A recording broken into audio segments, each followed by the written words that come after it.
Hello again, and welcome to episode 56 of B2B SaaS Marketing Snacks. I'm Brian Graff. I'm the CEO of Kalungi, and I'm together again with Kalungi's co-founder, Stein Hendricks, who's a serial SaaS marketing executive and ex-Microsoft product marketing leader.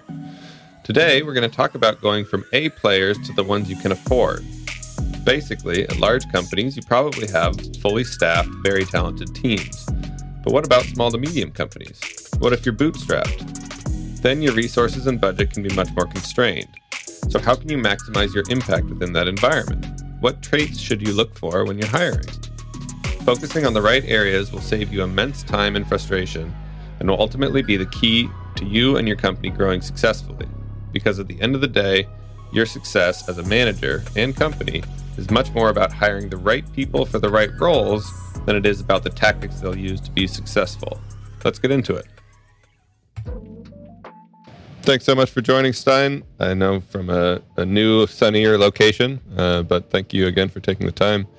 Today, we wanted to talk about something that, we talk a lot about marketing in this podcast, but we wanted to talk a little bit more about marketing leadership, but this can also kind of be applied to a lot of leadership positions in software companies, in other companies, and then also in fractional leadership, which is kind of this big wave that we're seeing across the industries that we work with. And that is, how do you go from, having a team that is fully staffed and fully capable to going to a team that maybe doesn't have everyone that you need?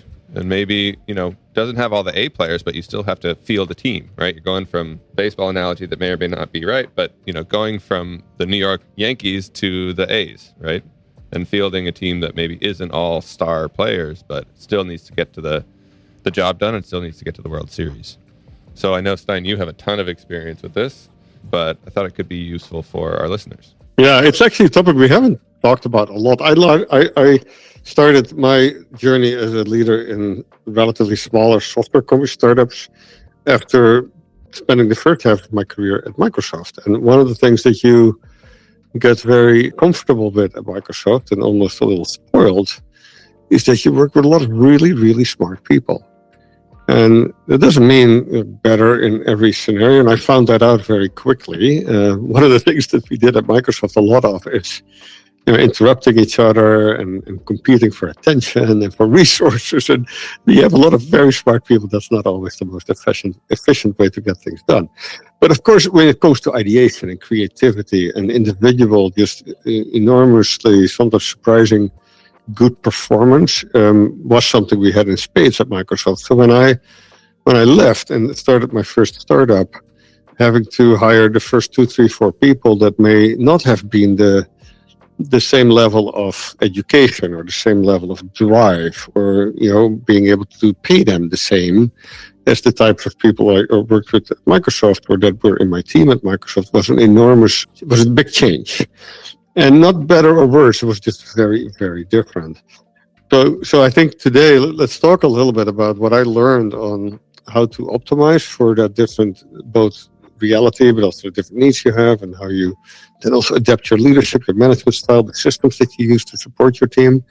Who you hire first, right? The roles that you hire for, the type of skills you look for are a little different.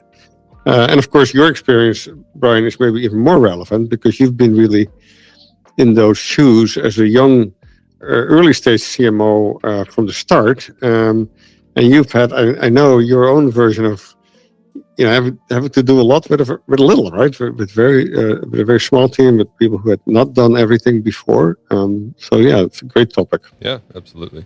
Yeah, Kalungi works with B2B SaaS companies, usually, under 50 million ARR. And even, in the middle to upper ranges of that, the teams still aren't perfect, right? They're still not fielding a full team of A players. And so having to choose and prioritize where you invest versus where you scale back, right, and try and make it work is really important. And also just figuring out how to maximize employees that maybe don't have the star-studded resume, right? And there's a very clear way to do that, and there's a really profitable and beneficial way to do that, but it is sometimes the path less traveled. Yeah, that's a great point. I think startups have so many things they need to do that are relatively straightforward, but almost can benefit from not overthinking it, right? Not like Microsoft, if I keep using that analogy, I'll probably do it more times during this interview. doing this podcast episode, they of course we had to overcome strategic challenges and complex situations that are completely irrelevant for most early stage companies or companies that are a little smaller and only service one market or have only a couple of products or solutions.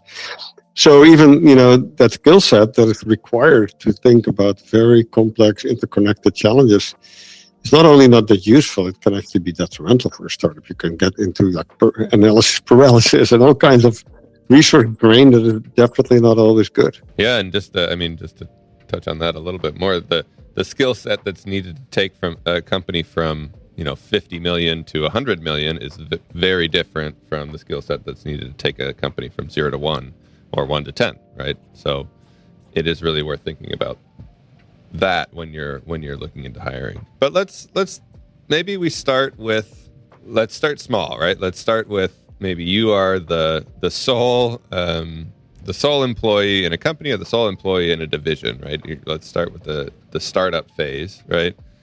What have you thought about in terms of how to make the most impact given the very limited resources that you'll have at that point before you can really start to maybe have the budget to hire a team? One of the things that I learned that was not very surprising, but is a very harsh reality, that a lot of fractional CMOs, which I think we also encounter a lot, and I coach them, and it's a very important discipline. It's growing very fast. Fractional CMOs deal with this all the time too. So they worked for a large company. They had a team of 20, 30 people, maybe larger. And they had people who worked for them, who looked up to them for real strategic leadership, for, of course, coaching and mentoring, for inspiration. And when they moved to a new context to lead a team of 2-3 people, or maybe even start the team, with hiring the first resource, they need to look for people who will work with them, not necessarily for them. And not because they will have the same level of experience, etc. Of course they will not. But working in a small team means you're working side to side. You're kind of all working on hands-on execution. And there's only so much leadership needed, right? If there's only 1 or 2 other people in the team. So for a fractional CMO to learn that kind of new dynamic, that's one. And then the type of people you look for also going to be different. It's not necessarily the same level resume when it comes to the education or the amount of experience that someone has been exposed to, but you do look for people who are relatively self-sufficient, who don't need a ton of onboarding, who don't need a ton of structure. Because if you're only your first 1 or 2 hires, you want them to be relatively capable to work on things that they kind of figure out themselves, right? You will not have a complete onboarding plan or an HR department that does a full kind of new employee orientation day when they start. So I think that's the interesting combo. Maybe the bar is a little lower when it comes to the functional skills and the deep experience. You actually don't necessarily need that when you're in an early stage company, because a lot of the work is pretty straightforward. But you do want people who are very resilient to ambiguity, who are willing to take, orders, but take them with a grain of salt, because they know the order might be wrong and they might kind of have to improvise a little bit, right? So that would be the first thing that I really learned, Brian. And we'll get to some other things, but that would be the one that I don't know how you see that. Yeah, I see it pretty similarly. I think, especially in those early days, I think you need to think of, if you're a fractional CMO, fractional executive coming into a company, right? Or you're starting your own company. I think you have to, the way that I think about it is how can you can hire in one of 2 directions, basically. One is, how can I extend what I'm good at, right? And what I can do, and maybe I'm very capable of, but just don't have the time to do, right? And or how can I fill the gaps that I have in my capability set, right? How can I hire somebody who knows more than I do about a topic and can really just take a problem off of my hands? And those, I feel like, especially in the early days, are the directions that you can go into. And I would say that in the areas where you're really trying to fill a gap, that is where I would go towards the star players, right? And probably invest a little bit more because you need that expertise and you need that strategy and capability versus just trying to extend yourself. I think that's an area where you can really start to maybe look into somebody who doesn't have quite the resume, but has the hunger and the drive. And like you were saying, right, is okay, very okay with ambiguity and can just jump in and start figuring things out, right? Those types of people I've seen can be trained to be much better, honestly, than the capable star players if you invest the right amount of time and energy into them.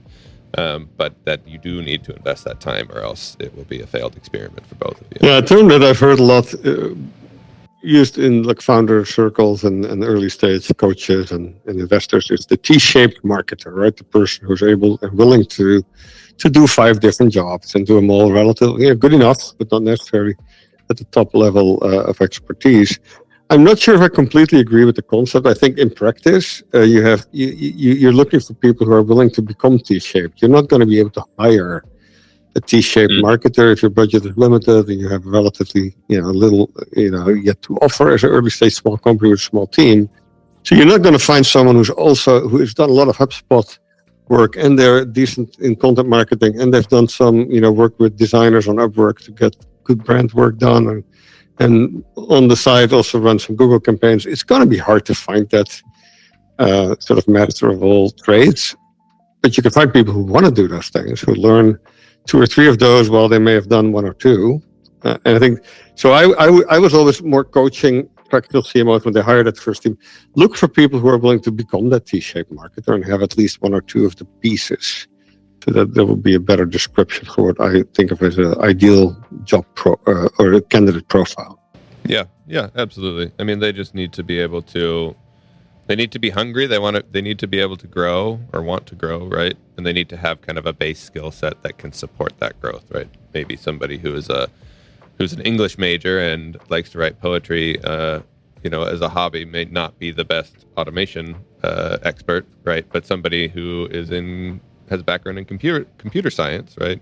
They have the skill set that can be leveraged for that. Yeah, so a good best practice when you hire, I always want to make sure there's a couple of rules in hiring, right? Always check references, number 1. But the other ones, let people do a little bit of homework, right? It's a great way to filter out people who really are interested in the role. And not just, applying because they need like their unemployment benefits or something like that.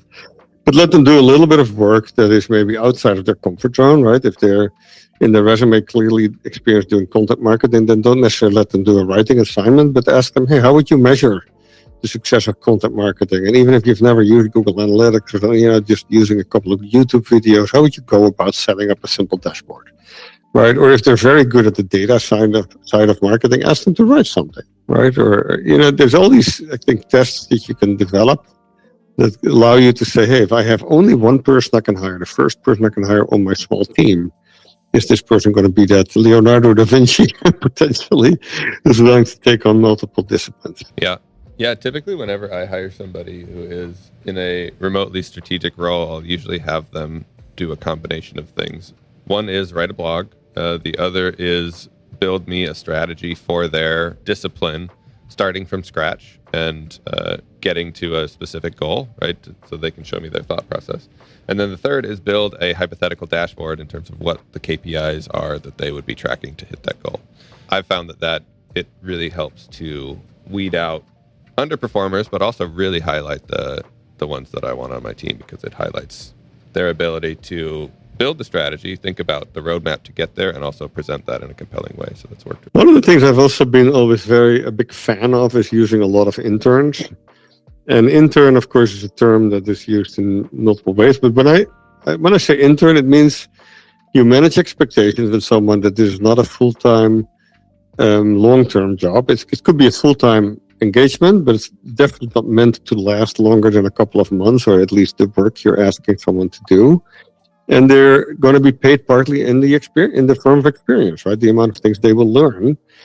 And because when you're starting an early stage small marketing team, there will be so many learning opportunities. It's not an empty promise. You can absolutely say to someone, hey, I'm only able to pay you minimum wage, but you're going to be paid in spades because you're going to, in a form of experience, because you're going to touch on 5 different things, part of the marketing discipline, that in many other roles where you would just be, I'm going to let you talk about the example that you used when you started with Kalungi. But if you have a relatively, vertically oriented role with a little more depth maybe, then the amount of learning you can do will just be limited. So that's, I think, something that I recommend every fractional CMO, every CMO, honestly, to always be hiring. And we'll come back to that in a second. But if you don't have dedicated headcount, if you don't have an open position for a specific functional role, just always hire interns. And because the reality is it's a better job kind of interview process than anything else you can do. And in a month or 2 or 3, you can absolutely let people do meaningful work that's not just meaningful for you and your team, but also for the intern. And then they will be able to land a job with you if they really show to be very promising, right? Because what I found to be true 99% of the time when I build teams, there are always people leaving who get very experienced, who are now ready to work in a larger organization, to work maybe in a big company like Microsoft. So you know that even if you don't have open headcount because your team is growing, you will always be able to find a place for someone who's really shining, because someone else will leave, right? Or there's also the scenario where you're not happy with someone's performance and you want to upgrade the role. So I have always found internships, because they can last 3 to 6 months, a useful tool. And especially when you're in an early stage startup, you have so much more to offer than a lot of larger companies where there will not be so much variety, not so much freedom to learn, and often not the ability to have an internship and actually work on pretty strategic things. So yeah, and I think when you and I started to work together, right, I know it was a full-time job, but it might have felt a little bit like an internship, right? I don't know. Yeah, I mean, a bit. Well, I guess I'll start with that. Yeah, I mean, you put me through some paces early, and lots of just mini projects, and can you help me out with this and that? And I think, well, I would assume that it gave you a pretty good idea of where and if I was qualified. But it honestly, I mean, there's nothing like, doing the job to prove that you're the right fit, right? So and giving somebody 3 to 6 months is the perfect way to do that, right? You'll be able to see where they're really good, if they can present, if they have an eye for quality, if they have an eye for detail, right? Can they take feedback? Can they take ambiguity? All these things that are really important and very, very, difficult to prove out in a, if you spend even 5 hours interviewing someone. What I will say, and one thing that you do very well, is if you're going to take that route, which I think that you should, you need to be able to spend the time with the intern to be able to make them successful, to give them the context, to give them the right information, to give them the right direction. And I do feel like a lot of people who I, interact with and suggest this to will tell me like, oh, I'm too busy. I'd love the idea, but I'm too busy to manage an intern, which everyone is very busy, of course, but it's almost a bad excuse, right? Because if you're too busy to manage an intern, you'll never be able to get things off your plate, and you'll never really get to the kind of delegate and elevate state, which is really going to unlock you as a leader and scale the impact that you can have across your organization. So you really got to make time at the end of the day. When you look back at your kind of last 3-4 years as a fractional CMO and now the leader of Kalungi, what were some of the best and the worst hiring experience you had building teams for clients? And of course, not talking about a specific individual, but what kind of were the things you saw, the patterns, the capabilities, etc., that stood out? Yeah, I guess the biggest thing that stood out, and this could be a commentary on me as a leader, but was that I've almost found more success with taking somebody who has less experience and molding them to what I need, taking the time over 6 months or a year to mold them to what I need, than I have with somebody who's more experienced and maybe has all the technical resume qualifications, but is not as willing to learn or jump in. What I've found is that, while you really have to pay for it up front with the less experienced people, being able to have them like shadow you with what you need and really pick up and develop the exact skills that you need them to develop, in my mind has been able to let me mold them into kind of the perfect employee that also can have a skill set that fills a gap that I have, but also just has all the skill sets and has all the strategy that I need them to have, versus somebody who may do things a little bit differently, right, or have different experience than I need them to, and of course has years under their belt and may not be as open to criticism or direction from me. So that's been really really interesting. And then also, I'm sure that everyone else who's listening has felt this as well. But there can be, in the bad situation, there can be a surprising shift from how well someone interviews to how well they actually perform. The interview process, no matter how demanding you make it, it's only a few hours, right, with somebody. And so if they're a good talker, they can talk circles around a certain topic, but that doesn't necessarily mean that they're good at it or good for what you need them to do, right? So that homework piece that you were talking about really helps. But at the end of the day, right, the first 3 to 6 months are telling. And so I think it is really important to be clear about what those expectations are for that new employee and set a clear bar that they can hit, right, or not hit, and make a relatively quick decision on, do I continue to invest in you and help you out and help you to grow, right? Or maybe this isn't a good fit and we just try the next opportunity for both of us. Both Kalungi and its clients have hired a lot of people straight out of school, right? Or some without a college degree. What have you found to be good indicators for success and kind of things you can test for in the hiring process? I think a lot of it has to do with hunger and drive, much more than your resume or what school you went to or anything like that. What's been interesting is that some of the best people that Kalungi has been able to develop have been people with kind of non-typical resumes. And the reason that they shined was their ability to roll up their sleeves and put in the work, right? There's no question that somebody coming in the door with maybe not a typical resume has a learning curve, but their ability, if they're able to go above and beyond and catch up and go outside the box and continue to learn, they just end up running circles around everyone else. What's interesting is that a lot of our associate CMOs are, younger in their career than what you would probably expect. But, if and when we ever leave a client, usually one of the first things that I'll hear from them is like, oh, wow, I had no idea it was this hard, right? The amount of work that they will put in as a fractional is often about the work of 2 people, right? 3 people in a full-time organization that just aren't used to that speed and that intensity. So having somebody who's really hungry, they want to grow and they want to soak up as much information as they can has been kind of the biggest clear indicator for me. And also just the person who isn't going to stop at the learnings that you give them. They're going to be reading, they're going to be listening to podcasts, they're going to be, doing research online. They're going to be, and that basically allows them to not become a copycat of you, but also to add their own flair to be able to add a lot of value that you wouldn't be able to in the organization. As a fractional coming in, right, you've worked with a ton of different companies. I've worked with, well, not as many as you, but a good amount.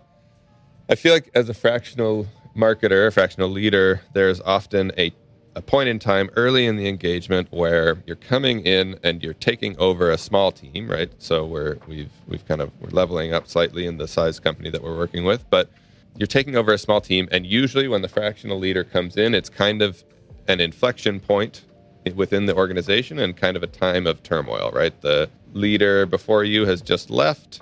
The team is a little bit uneasy. Other people within the team may have left as well.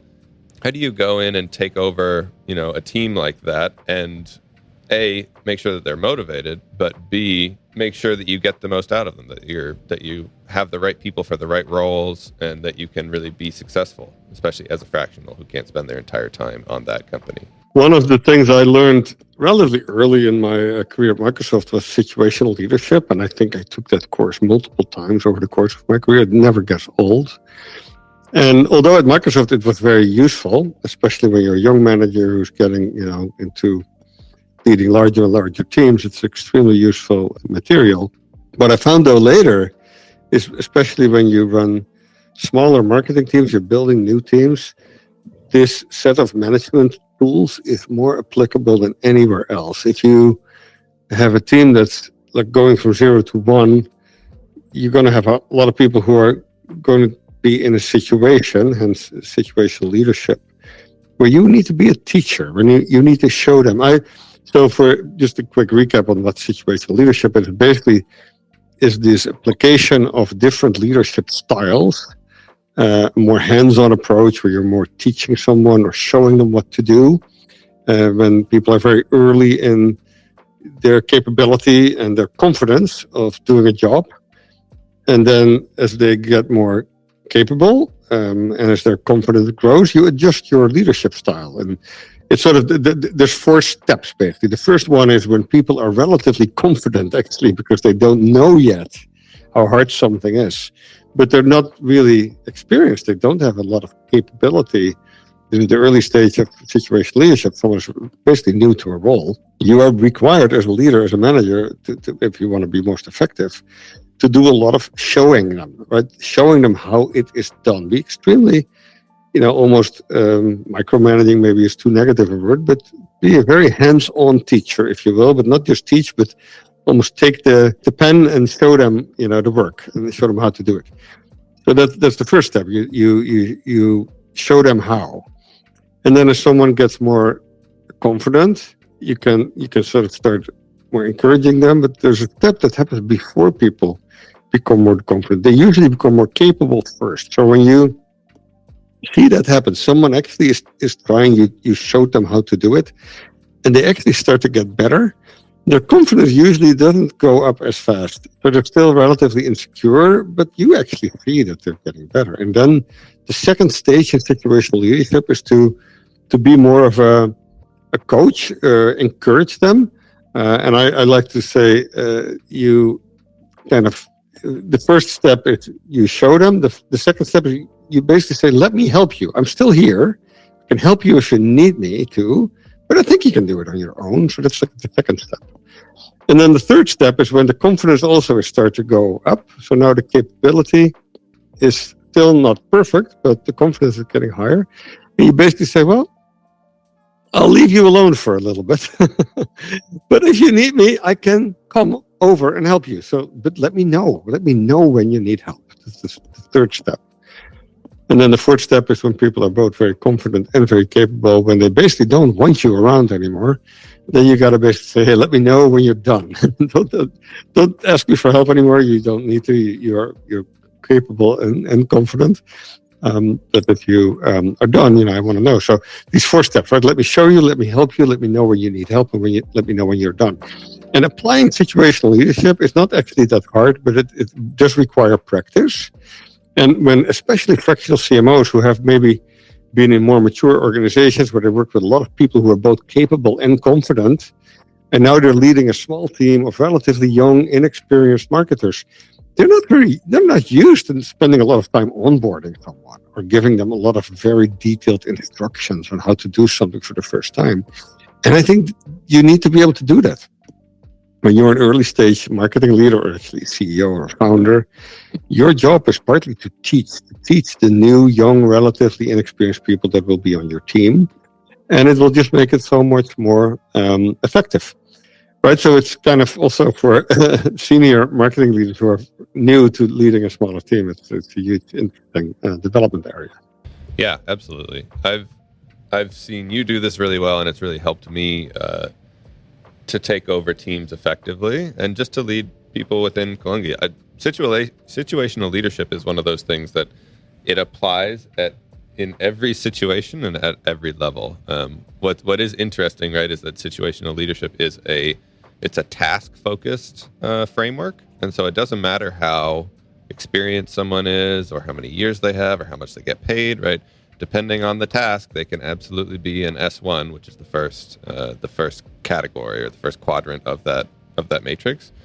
And so what situational leadership requires of you as a leader, right, is a really keen eye and a perception of quickly being able to identify, right, how experienced is this person at this task?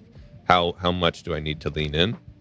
The other thing is that I've found in kind of the S2 and S3 categories. So that's kind of, as you were saying, when somebody's starting to get the hang of it, right, and you're offering help. I found that a lot of the time, it's really, especially in the S2 where they're getting off the ground, it's more about in S3. It's more about encouragement than anything else, right? They've started to become competent. They can you can see that they can clearly do it, but they just they haven't done enough reps to really feel that confidence. And so it's really just about like, how can I encourage you? You got this. You're doing great. I'm here if you fall, right? And that allows them to get into the more mature S4 stage. Yeah, and S2 and S3, you're both still lacking confidence, but S2 is kind of, you want to be a little more maybe comfortable as well, because you see your leader, you know that they're there, they can help. Yep. And in S3, you're kind of as a leader, you want to be a little bit more behind the curtain. You're still there, of course, to catch the ball as it drops, right? But you don't want them to know as much, because you want them to kind of challenge themselves to do it on their own, and to then learn that they can actually do it. What would you mind talking through, especially like the first couple weeks as a fractional leader coming into a new organization? Do you have any, I guess, best practices for everyone else who's a fractional, or also just talk us through your methodology for taking over a team? You know, it's usually a turbulent time. There's usually a lot of uncertainty within the team. You need to come in and make an impact, right, quickly.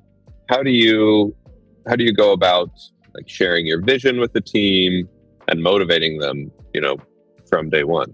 I am naturally more comfortable in as we kind of build a little bit on the situational leadership topic in S1 and S4. S1 is really the hands-on teaching, and S4 is the let me know when you're done, right? Very hands-off. I'm not as great or good at the middle stages, being very, you know, comforting and coaching and mentoring, and I have found that in the early stage when I start an engagement or I encounter a new team, that those two actually are pretty useful. When you have the turmoil that you mentioned earlier, Brian, it's usually because there's people in the team who really have no clue where to start. So when you then come in and you kind of go very hands-on, say, hey, let's dumb this down. Let's not talk about thing number 6 and 7 and 8 and 9 that need to get done. Let's just figure out how to do these two things first and doing well. And if you have never done this before, let me go show you. I found that very, very effective. And that's a little different from having conversations and being a great listener and asking a lot of questions. Because when you do that and the team is actually relatively in over their head, you're actually making them more nervous, right? Because now here's this new leader coming in asking all kinds of questions. How do I make sure I answer correctly? And it adds to the insecurity. It adds almost to the tension that maybe makes people, you know, head in the deer lights, kind of fail because they're just too nervous to succeed. So helping relatively hands-on, and that's how I also learned how to, after I was at Microsoft running a team of hundreds of people and not touched anything really technical. But when I first started to work in startups, I had to learn how to do HubSpot. I had to learn how to do SEO. I had to learn how to do a lot of more detailed things. And it was very good to do that, because now when I led smaller teams, I could also show someone who had never done it, and I was not an expert by any means, but at least I could show them enough to say, hey, I'm not alone. Here's someone who can at least get me started. So I think when you come into a team where that leadership has been lacking, Brian, to come in relatively hands-on, I have found that to be a very good strategy. It's not always working, but I think that would be my first try, my first approach. Yeah, absolutely. I mean, in my experience, there's usually a few reasons that a fractional like you or I get called into a company, but much of the time it's because things aren't going that well. And so usually it's either that or they're going okay and they want to be going much better, right? But I think starting with the team, you know, there's a reason that I'm here, right? And as turbulent as it may be, you know, I think I'm right for the job, and I really think that I can help us get to that next stage. And being able to share a vision with the team that they can start to get excited about, right? They're probably not thrilled at at being where they are, if you are the one who's coming in. And so giving them a good path to get to that brighter future is really good. And then I think what you're saying too is really important with being hands-on and being curious about what they do and why they do it, right? Will illuminate a lot of things, but also tying that to the larger strategy. I think one thing that I've seen you do really well, and what I like to do, especially in a fractional capacity, is taking the time to, as the new fractional leader, align with the team in terms of what their career goals are and where they want to go in the future, right? and giving them the opportunity to step into that role if it fits the business need, right? Often in these turbulent times, gaps open up, right, in the team.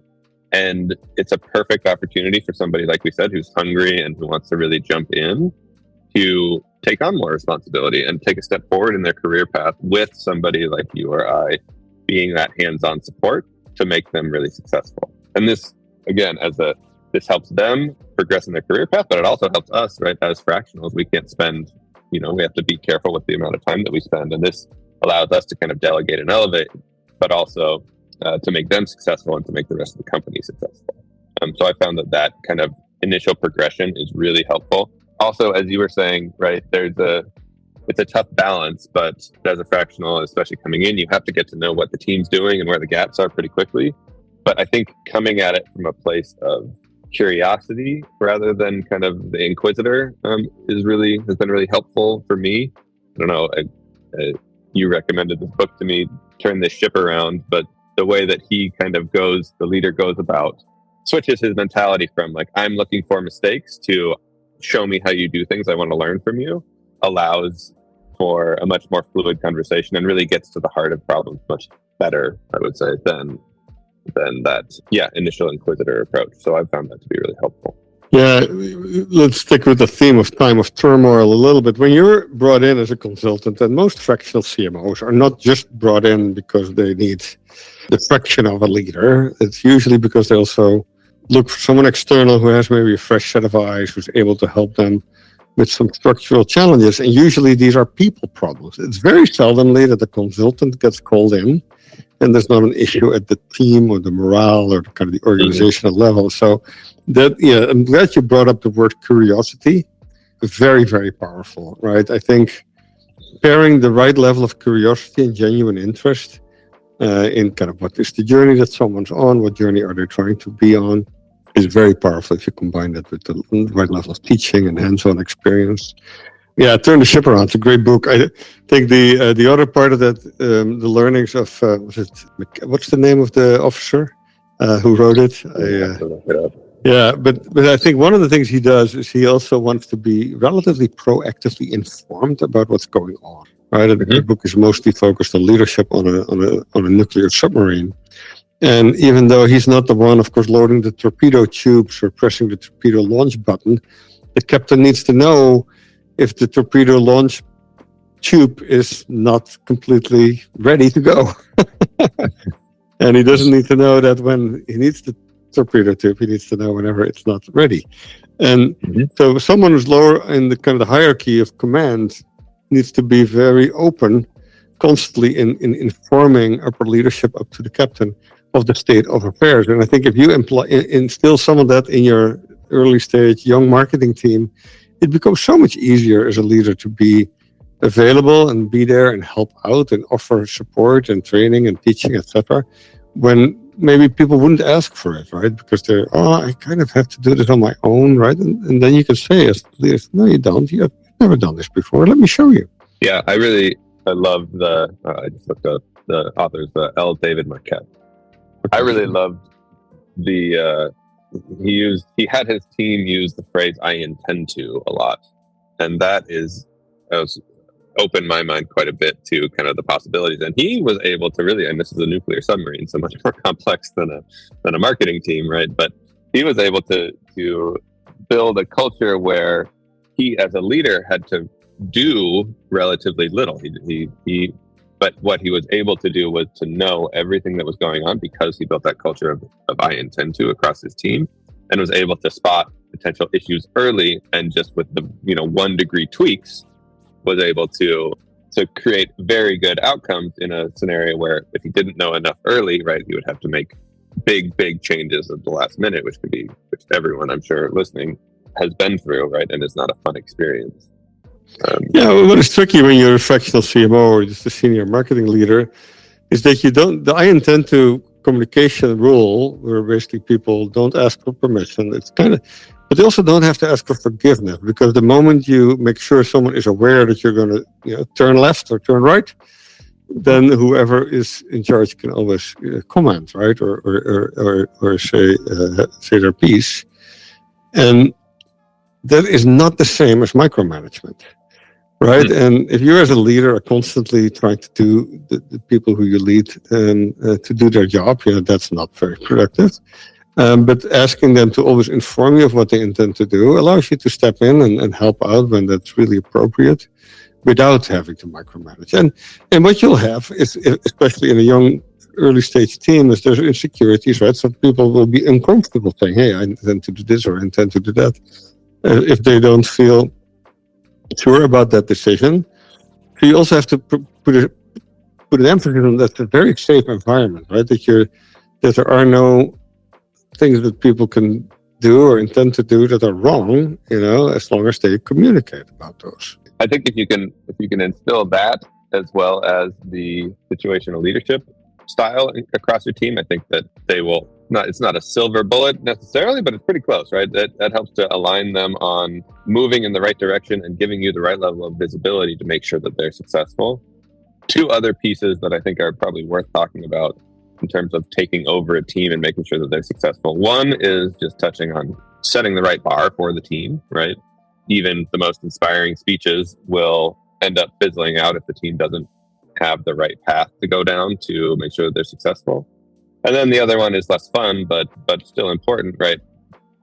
How do you go about cutting bad fruit off the team if that is a necessary evil that you have to go through? Yeah, if you do a good job leveling up the team, making the function, the marketing function, the company's ability to grow constantly better, then there inevitably will be people you've hired who are not going to keep up. And making sure that you don't allow those to hold back the rest of the team, the rest of the company, is of course one of the main jobs of you as a marketing leader. Yeah, that's a great point. I heard you use the term delegate and elevate. I think that's super powerful. Can you elaborate on that a little bit, Brian? Yeah, delegate and elevate is something that I'm very much trying to practice right now. But it comes from EOS, Entrepreneurial Operating System. And it is basically, especially for people in management positions, right? It's a necessity almost, right? To allow yourself to have the impact on the organization that you need to. A lot of new managers or people who have been independent contributors in the past, right? They've gotten to where they are because they're really good at doing something, and which is totally fair, right? But as a manager, your performance is not based on, it is to a certain degree, but not entirely based on how good you are doing, right? But it's how good your team is doing. And so the more that you can scale yourself through your team, the more success you'll see. I've seen a lot of very, very talented people get stuck trying to hold everything themselves and have everything go through them and have them approve everything, right? And even do the strategy and the tactical work on everything. But once you start to build a team, delegate and elevate is really the path to success. And it can be a challenge, right? But if you do have, right, going back to situational leadership, going back to I intend to, right, systems like these allow you to really take a step back and let your team do the work. And if you have the right team, right, like you're saying, getting into the S3, S4, then they really don't want you doing the work anyway, right? And you doing the work and micromanaging actually gets more in the way than it does help. So delegating and elevating is just a little like a mantra that I constantly have to tell myself, but switching your mindset from how can I do everything for my team, right, to how can I get my team to do not everything, but a lot for me, right, so that I can focus on the bigger picture and I can spend my time where it really needs to be spent. Yeah, it's a cool concept. I wrote a blog at some point, I forgot the name, but it includes a tool called the Development Matrix. So we can share it here in the materials. I think it's on the T2D3 website. And it talks about, Brian, how you sort of very proactively ask yourself, what am I doing? If I think of where my time goes as a leader, 10 things, basically, you list 10 things that make up the majority of your working day or your working week.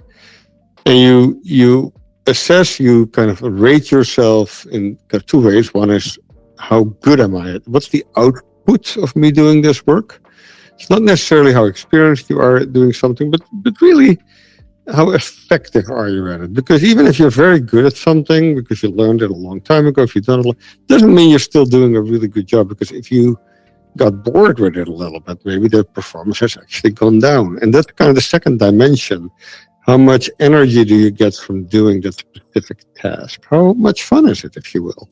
So you rate everything you do, the top 10 things or sort of where your time goes, from like hiring team members or mentoring them, managing reports, reporting up, presenting to clients. Right? You pick kind of a good list of all the chunky pieces of work you do, the jobs to be done that you consider yours, and you rate them on these two scales. So let's call one scale the energy scale. Right? Does it drain you? If it's a scale from 1 to 10, these would be things that have a 5 or lower rating. And then sort of above 5 would be things that actually give you energy. And I like to say, hey, if something, part of your role leaves you, pressing the snooze button in the morning when the alarm goes because you really don't want to go work on that specific part of your job, that would basically give you a rating under 5. And if you wake up before the alarm goes because you're excited to go work on that, that will give you a rating that's higher. It's closer to an 8 or 9 or maybe a 10. And then the other dimension, the kind of effectiveness or performance level, is also maybe 1 to 10 scale. And then things over 5, you can argue you are a master, you're teaching others, your performance is above benchmark or above average. And then if it's lower than that, you would go under 5. And when you plot these 10 things on a grid, right, where you have an x-axis that goes up from 0 to 10, and that would be the level of performance. And on the y-axis, and on the x-axis, you go to the right, and actually the fun level or the energy level actually goes down from 10 to 1. You will see that there's a similar curve that you also see in situational leadership, but this is more about you as an individual, of where things kind of travel as you learn something new. You're having a lot of fun learning something new, but you're not that good at it yet. And then the second quadrant, you're getting actually very good at it, but you're also still having fun doing it. And I call those first two quarters, the first one is the developing quarter. You're learning something, you're learning something. And the second is your performance quarter. You're doing things that are very valuable for the people around you, for the organization you work for. And they're actually a lot of fun for you to do. The problem happens in like the upper right quadrant, which I call the delegation quadrant, because once things get a little more, I guess, boring for you, and it doesn't, maybe for many people, it doesn't happen that fast, but at some point things maybe become so well known for you, you've done them so often that even though you are very experienced, your performance actually might be at risk. So in that upper right quadrant, things are still at a good performance level, but you're not necessarily having as much fun anymore. And what I love to do in that quarter, with those things that you maybe have ending up there, is to think, can I delegate that someone in my team for whom this would be a new opportunity to learn something? So for them, it would fall in that lower left quadrant of development opportunities. And that's really what delegation is about. Because what you don't want to happen by holding on to a certain, work load or job to be done that you're not necessarily enjoying anymore, that it actually goes down in performance and it ends up in that lower right quadrant, right? Which I call kind of the coasting quadrant. Nobody needs to be coasting in whatever they do because it's not good for anybody. Because I strongly believe that job satisfaction comes from being able to do work that is meaningful, that is meaningful to others, that's meaningful because it wouldn't happen if you weren't doing it. That's meaningful in the sense that you maybe leave something meaningful behind where you can point at something later and say, hey, that's what I worked on, it survived me, I shipped the product, I developed a team, or maybe it's something small, you created your first PowerPoint deck for an external audience, or you did your first presentation to a new group of people. All those things are meaningful things that you can point at, that you leave behind. But the third one, to really drive job satisfaction is to learn something new. I think we all get energy from feeling that we are growing. And it doesn't have to be an amazingly complex skill. It could be, having a meeting with a certain type of topic for the first time and leading that meeting, or for the first time, maybe setting up we talked about in situational leadership, right, Brian, that everybody doesn't matter how experienced they are. They go through S1, S2, S3, S4 sometimes when they learn something new. When you and I started doing podcasting, right? I was, of course, pretty experienced, but I never had done a podcast.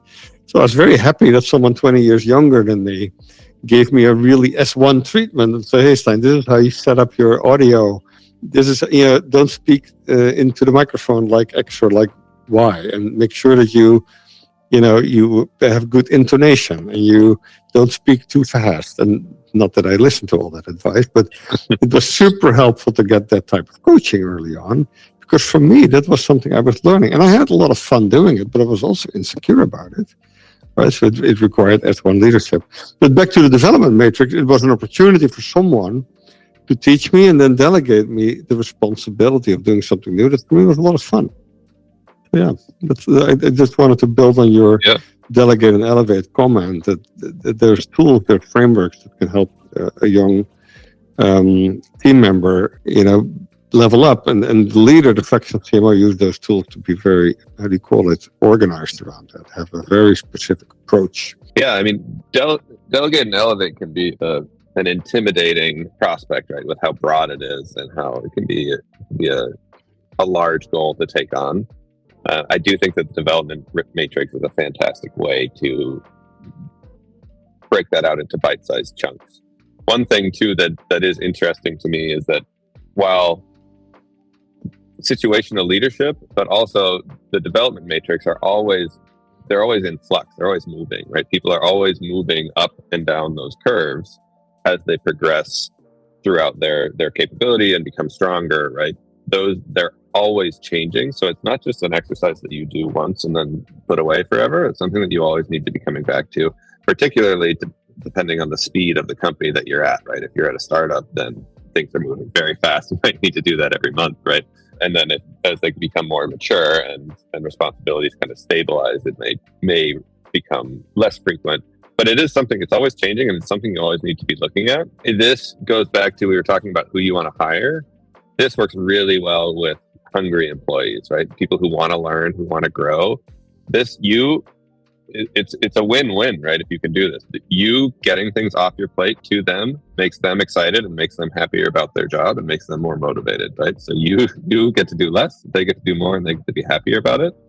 But of course, they need to start doing it as well, right? As you start to pass things down to them, they need to start thinking about, what have I mastered that it maybe doesn't excite me anymore, and how can I give that away to someone, right? And that is how you really develop a really high-performing team. So anyway, I think if you can do those things well, the team performance will skyrocket, right? But there's just a few caveats there. Yeah.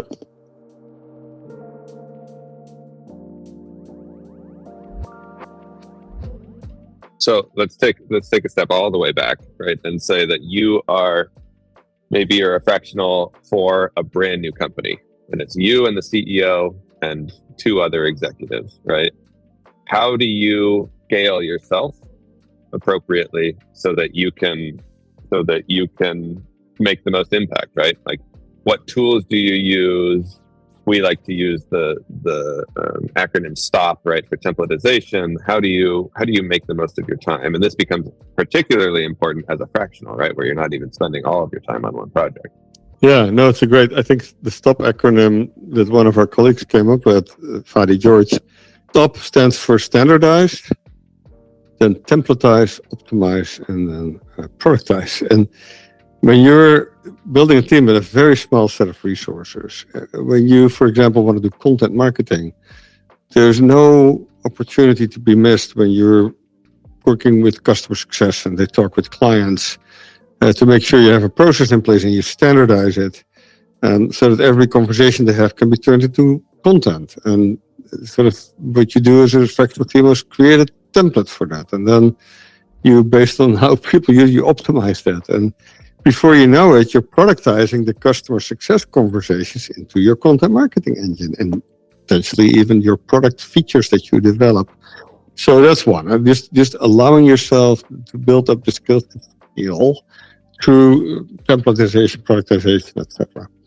That's one. The other one is, of course, we talked about it earlier on, be extremely comfortable being hands-on. There's no better teacher than someone who's done the work themselves, and especially when you have a small team and you need to outsource things, for example, to freelancers or to agencies. It's very hard to outsource things that you don't master.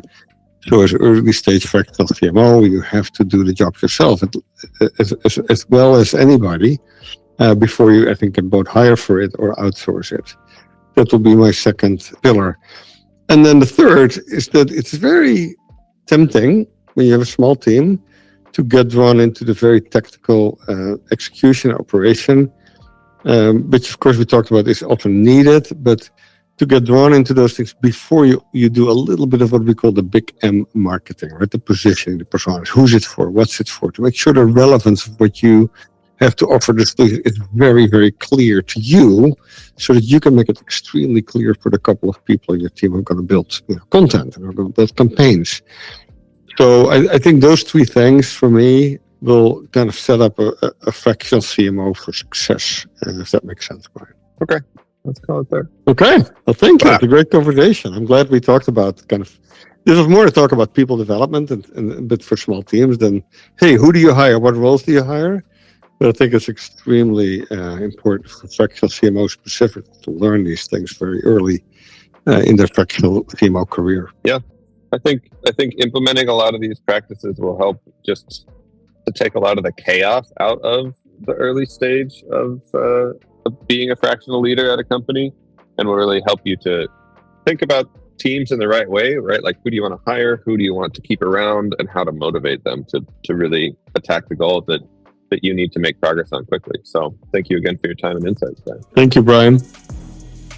Thank you again to Adriano Valerio for producing this episode, and the Kalungi team for helping us make this whole thing work.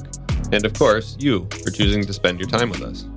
As a reminder, all the links we mentioned in this episode can be found in the show notes. And if you want to submit or vote on a question you'd like us to answer, you can do that at kalungi.com/podcast. Every time we record, we take one of the top 3 topics and jam on it. See you next time.